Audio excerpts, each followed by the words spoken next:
12वां अध्याय। परीक्षित का जन्म। शौनक जी ने कहा, अश्वत्थामा ने जो अत्यंत तेजस्वी ब्रह्मास्त्र चलाया था, उससे उत्तरा का गर्भ नष्ट हो गया था, परंतु भगवान ने उसे पुनः जीवित कर दिया। उस गर्भ से पैदा हुए महाज्ञानी महात्मा परीक्षित के, जिन्हें सुखदेव जी ने ज्ञानोपदेश दिए थे, जन्म, कर्म, मृत्यु और उसके बाद की जो गति उन्हें प्राप्त हुई, वह सब यदि आप ठीक से समझे तो कहें, हम लोग बड़ी श्रद्धा के साथ सुनना चाहते हैं। सूत जी ने कहे, धर्मराज युधिष्ठिर अपने प्रजा को प्रसन्न रखते हुए पिता के समान उनके पालन करने लगे। भगवान श्री कृष्ण के चरण कमलों में उनके सेवन से समस्त भोगों से निष्प्रिय हो गए थे।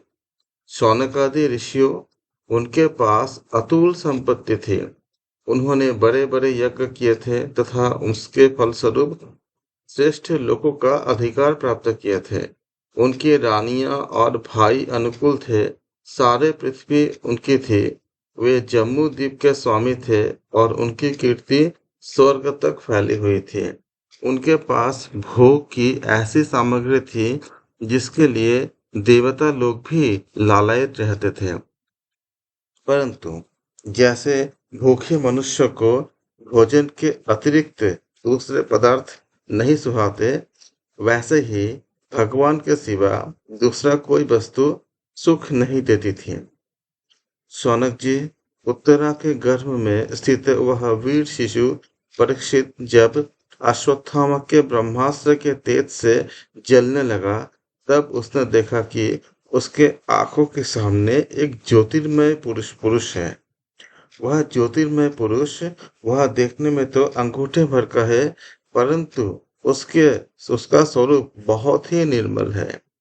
अत्यंत सुंदर श्याम शरीर है। बिजली के समान चमकता हुआ पीतांबर धारण किए हुए सिर पर सोने का मुकुट झिलमिला रहा है। उस निर्विकार पुरुष के बड़ी ही सुंदर लंबी लंबी 4 भुजाएं हैं। कानों में तपाए हुए स्वर्ण के सुंदर कुंडल है। आंखों में लालिमा है।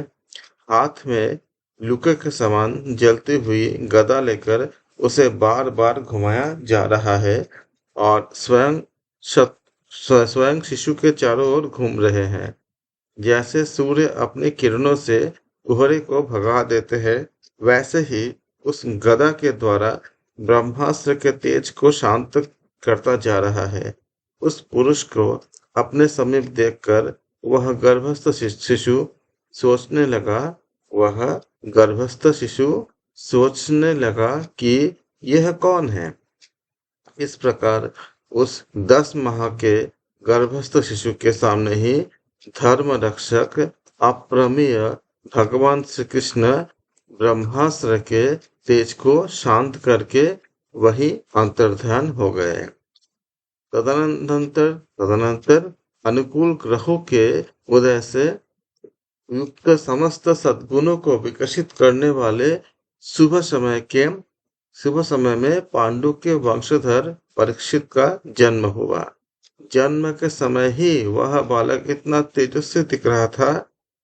तेजस्वी था, मानो स्वयं पांडु ने ही फिर से जन्म लिया हो।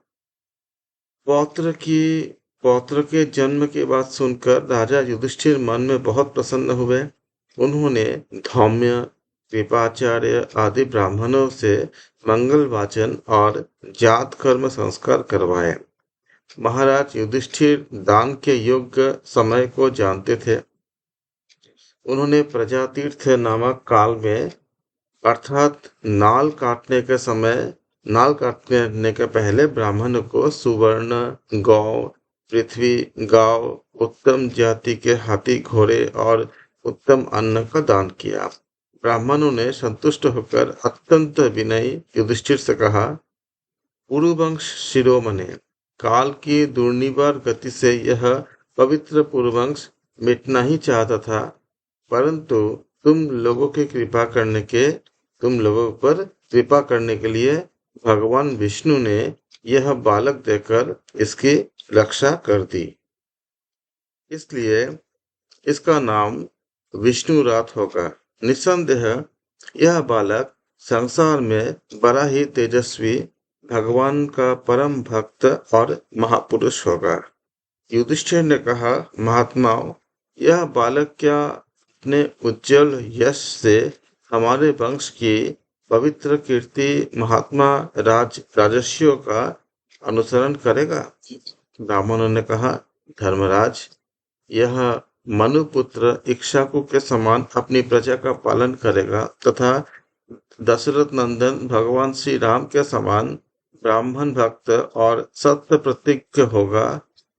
यह उशीनर नरेश शिवी के समान दाता और शरणागत वत्सल होगा तथा याज्ञिकों में दुष्यंत के पुत्र भरत के समान अपने वंश का यश फैलाएगा। धनुर्धर में यह सहस्त्रबाहु अर्जुन और अपने दादा पार्थ के समान अग्रगण्य होगा। यह अग्नि का समान दुर्धर्ष और समुद्र का समान दुस्तर होगा। यह सिंह के समान पराक्रमी, हिमाचल की तरह आश्रय लेने योग्य और पृथ्वी के सदृश तितिक्षु और माता पिता के समान सहनशील होगा। इसमें पितामह ब्रह्मा के समान समता रहेगी। भगवान शंकर की तरह यह कृपालु होगा। संपूर्ण प्राणियों को आश्रय देने में यह लक्ष्मीपति भगवान विष्णु के समान होगा।